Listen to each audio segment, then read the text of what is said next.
The Imperial Scout Vessel Horizon Seeker emerged from faster-than-light travel at the edge of an unexplored solar system. Captain Tahoe moved to the main viewport, his tall frame casting a shadow across the deck. This was his fifth first contact mission, and he expected it to be as routine as the others. Life signs confirmed on the third planet, Science Officer Ju reported, her fingers dancing across the control panel. Abundant water, nitrogen-oxygen atmosphere. They have achieved spacefaring technology, but remain confined to their solar system. Tahoe nodded. Another world for the Empire. Prepare standard contact protocols. The bridge crew worked quietly as the ship moved deeper into the system. They passed a red planet with 2 small moons, then continued toward the blue-green world that was their target. Their technology level suggests easy integration. First Officer Do-hyun said, reviewing the preliminary scans. No signs of unified planetary defense systems. Multiple nation-states with varying levels of advancement. Tahoe smiled. This was exactly what the Empire looked for. Worlds advanced enough to contribute resources and labor, but not advanced enough to resist Imperial authority. Engage cloaking systems and move into high orbit. We'll observe for 1 planetary rotation before making contact. The Horizon Seeker slipped past a small orbital station without detection. Human satellites and debris floated around the planet, evidence of a young space program. Primitive, Do-hyun remarked. They won't even know we're here until we choose to reveal ourselves. The ship settled into orbit, hidden from Earth's detection systems. At least, that's what Tahoe believed until alarms suddenly blared across the bridge. We're being scanned, Ju shouted, her eyes wide with surprise. Active targeting systems locked onto our position. Impossible, Tahoe snapped.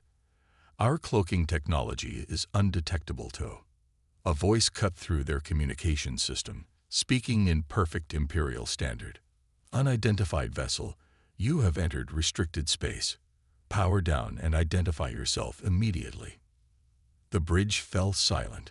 No primitive world should have been able to detect them, let alone communicate in their language.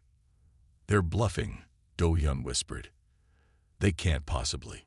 A pulse of energy struck the ship, bypassing their shields as if they weren't there. Systems failed across the vessel as emergency lights flashed on. Tahoe was thrown against the command console as the artificial gravity fluctuated. Report, he shouted. Ju's voice was shaky. Weapons offline. Propulsion at 10%. Life support stable, but everything else is failing. It was some kind of targeted electromagnetic pulse, but far more sophisticated than anything in our records. Through the viewport, Tahoe watched as 3 small Earth vessels approached. They were simple compared to Imperial craft, but moved with surprising speed and precision. The communication system crackled again. This is your only warning. Keep your distance from Earth. The Earth vessels surrounded the crippled Imperial ship. Tahoe expected them to board, to claim the advanced technology for themselves. Instead, they attached towing beams and began pulling the Horizon Seeker away from the planet. What are they doing? Do-hyun asked. They're removing us from their space, Ju replied, watching her instruments. But they're being careful not to cause further damage. For 2 days, the Earth ships towed them outward through the solar system. They passed the red planet again, then a belt of asteroids, until they reached the orbit of a massive gas giant with colorful rings. There, the Earth vessels released them. A final message came through.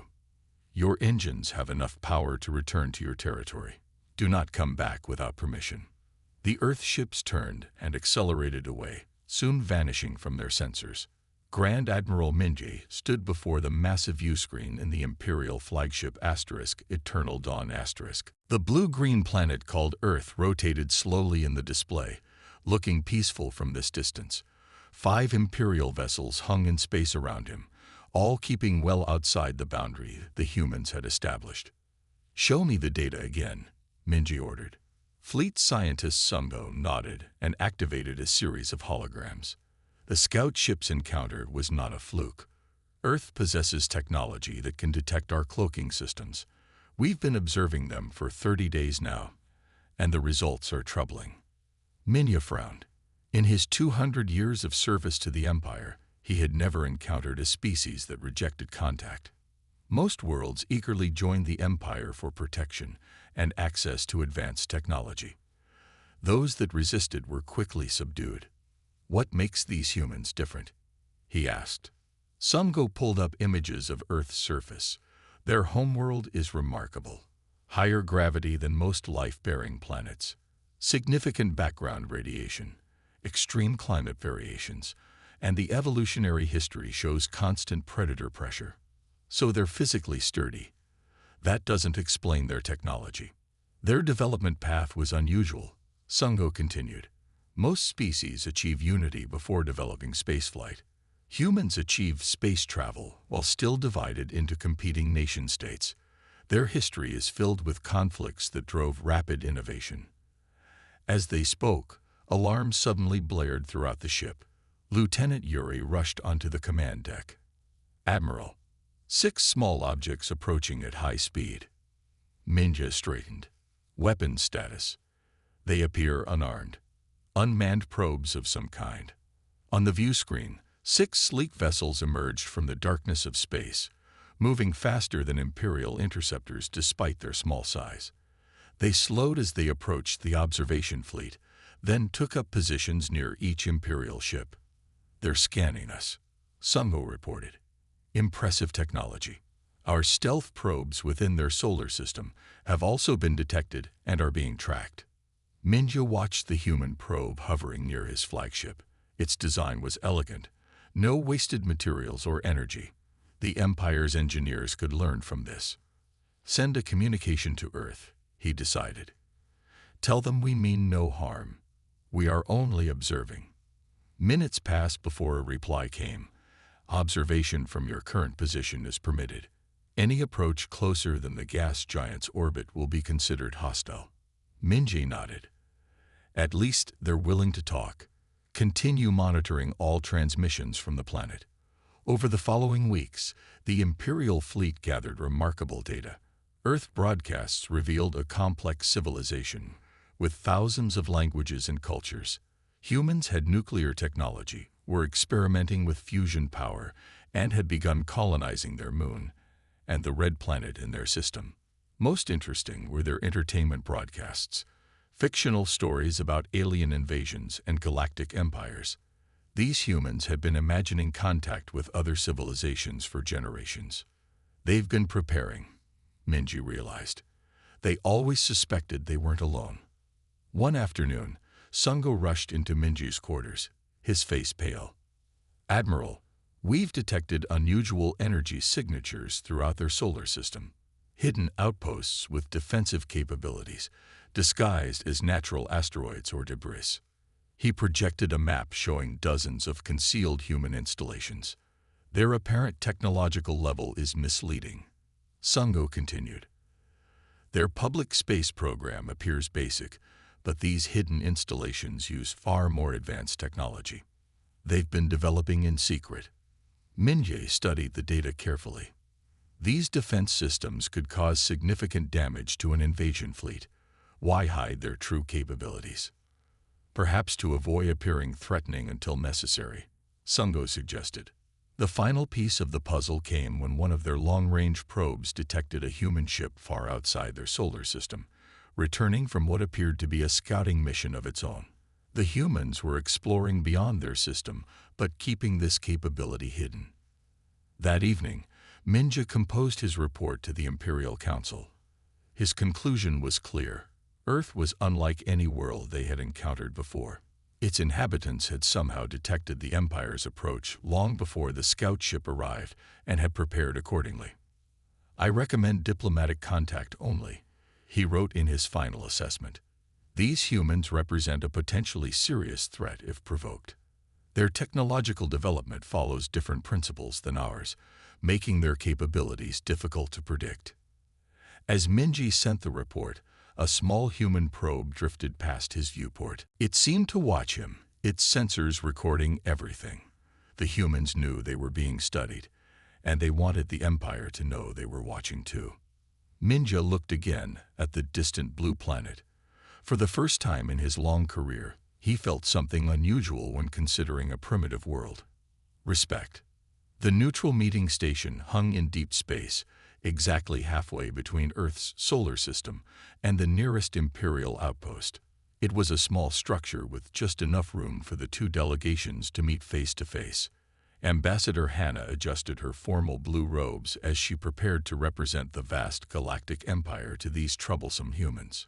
"Remember our objectives," said her aide Wujin, checking the translation devices one final time. "The Council wants Earth integrated with minimal disruption. Offer them protection, technology, and trade. All primitive worlds eventually see the benefits of joining us." Hannah nodded, though she had her doubts after studying the intelligence reports. No truly primitive species could have detected and disabled an Imperial scout ship so easily. The airlock hissed open. 3 humans entered the chamber, 2 males and 1 female. They wore simple gray uniforms with small patches showing Earth's continents. Hannah was immediately struck by their calm, confident manner. They showed no signs of being impressed by Imperial technology or intimidated by meeting representatives of a galactic civilization. "I am Commander Kiwan," the tallest human said, speaking in his own language while the translators converted his words. "With me are Dr. Soman and Colonel Chunho. We represent Earth in this discussion." Hannah bowed slightly. "I am Ambassador Hannah of the Galactic Empire, which spans 3 arms of the galaxy and includes over 10,000 worlds. We welcome this opportunity to bring Earth into our peaceful union." Commander Kiwan smiled politely. "We appreciate your journey to meet us, Ambassador. However, we should be clear from the start. Earth has no interest in joining your empire." Hannah blinked in surprise. "Most worlds beg to join the empire. Perhaps you misunderstand what we offer. Imperial membership provides advanced technology, protection from hostile powers, and access to resources across thousands of worlds." "We understand perfectly," Dr. Soman replied. Her voice was soft but firm. "We've studied your empire for some time. Worlds that join you gain benefits but lose independence. Their resources are harvested, their unique cultures slowly replaced by Imperial standards." Hannah tried to hide her shock. "How could they know these details? You seem well informed about an empire you've only just encountered." Colonel Chunho leaned forward. "We detected your scout vessels approaching our system years ago. We've been monitoring Imperial communications since then. Your encryption is impressive, but not impenetrable." The revelation struck Hannah like a physical blow. Imperial communications were supposed to be unbreakable. These humans had been listening to them for years. "I see," she said carefully. "Then you understand our power. The Empire has never failed to integrate a world once we've set our sights on it." Commander Kiwan's expression didn't change. "We are not rejecting friendship, Ambassador. We propose an alternative.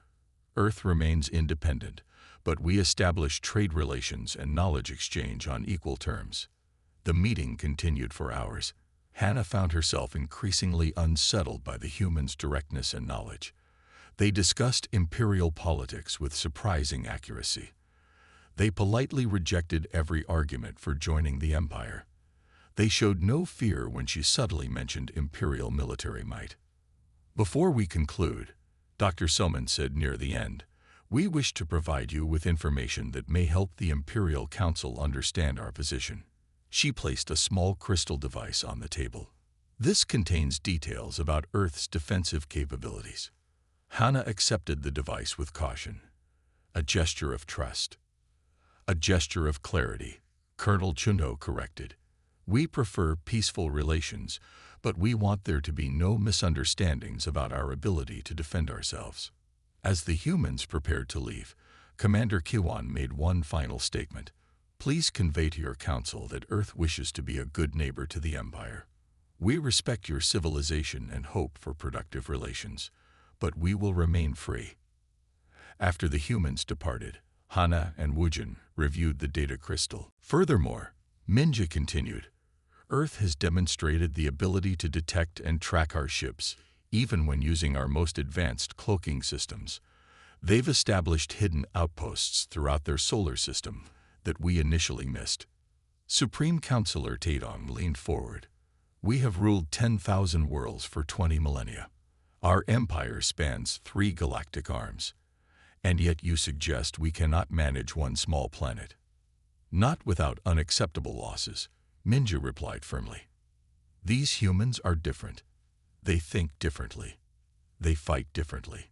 Before anyone could respond, the central holographic projector activated without command. The Imperial seal disappeared, replaced by a 3-dimensional map showing every Imperial ship currently near Earth's solar system. Red lines traced their movements over the past month. A calm human voice filled the chamber, a reminder that we are aware of your movements. Respect our boundaries, and we will respect yours. The message ended. The hologram vanished. Silence filled the council chamber. How do they access our secure systems? Whispered a counselor. Jin Hyuk's face had gone pale. This is an outrage, a direct intrusion into Imperial space. We must respond with force and risk open war with an unpredictable enemy. Counselor Yuma countered. The humans have shown restraint. They could have destroyed our scout ship but chose to send it home with a warning. They offer trade rather than conflict. The debate raged for hours. Some counselors demanded immediate military action to put Earth in its place. Others urged caution, noting the unusual capabilities the humans had demonstrated. Eventually, Supreme Counselor Taedong raised his hand again for silence. In 20,000 years, the Empire has encountered countless species, he said slowly. Most joined us willingly. Some required persuasion. A few needed to be conquered. But never have we faced a world that could so effectively counter our technology while offering peaceful relations as an equal. He looked around the chamber at the assembled counselors. Perhaps, just this once, we should consider a different approach. The galaxy is vast, and Earth is but one world. Is it worth a costly conflict when they offer peaceful coexistence? As the council continued to debate, Admiral Minji stood quietly at the edge of the room. He remembered the small human probe that had watched his fleet so carefully. These humans had prepared for this moment long before the Empire arrived. And somehow they had managed something no other species had achieved in 20 millennia. They had made the mighty Empire pause and reconsider. The Earth vessel Peacemaker hung in space at the agreed meeting point, halfway between the solar system's edge and the Imperial fleet's position. Unlike the utilitarian design of most human ships, the Peacemaker had been built specifically for diplomatic purposes. Its smooth, flowing lines and transparent observation dome created an impression of openness. Inside the main conference room, Earth's ambassador Neri made final preparations. She wore a simple blue uniform with Earth's united emblem, a circle of stars surrounding the planet's continents. They're approaching, announced Captain Jiho from the bridge. One vessel, as agreed. Furthermore, Minja continued, Earth has demonstrated the ability to detect and track our ships, even when using our most advanced cloaking systems. They've established hidden outposts throughout their solar system that we initially missed. Supreme Counselor Taedong leaned forward. We have ruled 10,000 worlds for 20 millennia. Our empire spans 3 galactic arms. And yet you suggest we cannot manage one small planet. Not without unacceptable losses, Minja replied firmly. These humans are different. They think differently. They fight differently. Before anyone could respond, the central holographic projector activated without command. The Imperial seal disappeared, replaced by a 3-dimensional map showing every Imperial ship currently near Earth's solar system. Red lines traced their movements over the past month. A calm human voice filled the chamber, a reminder that we are aware of your movements.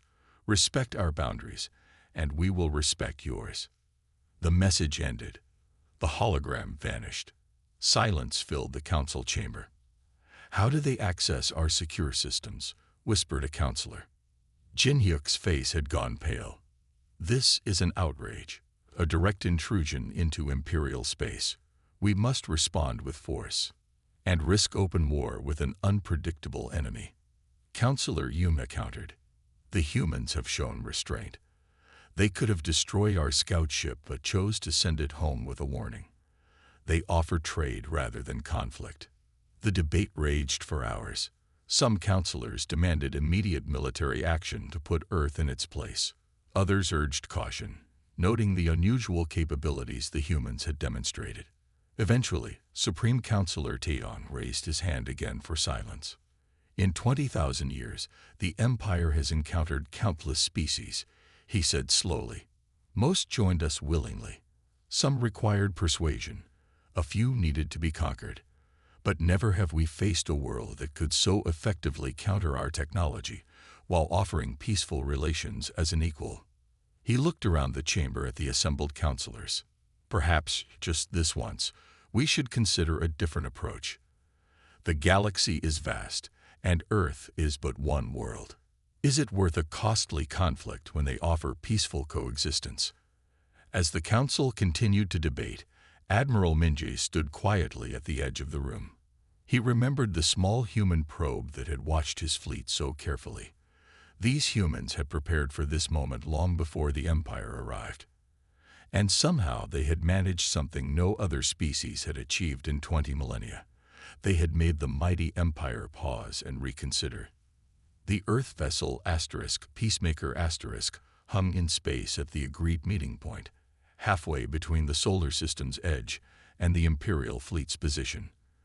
Unlike the utilitarian design of most human ships, the Peacemaker had been built specifically for diplomatic purposes. Its smooth, flowing lines and transparent observation dome created an impression of openness. Inside the main conference room, Earth's ambassador Neri made final preparations.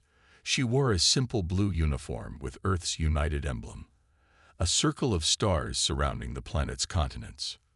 "They're approaching," announced Captain Jiho from the bridge. "One vessel."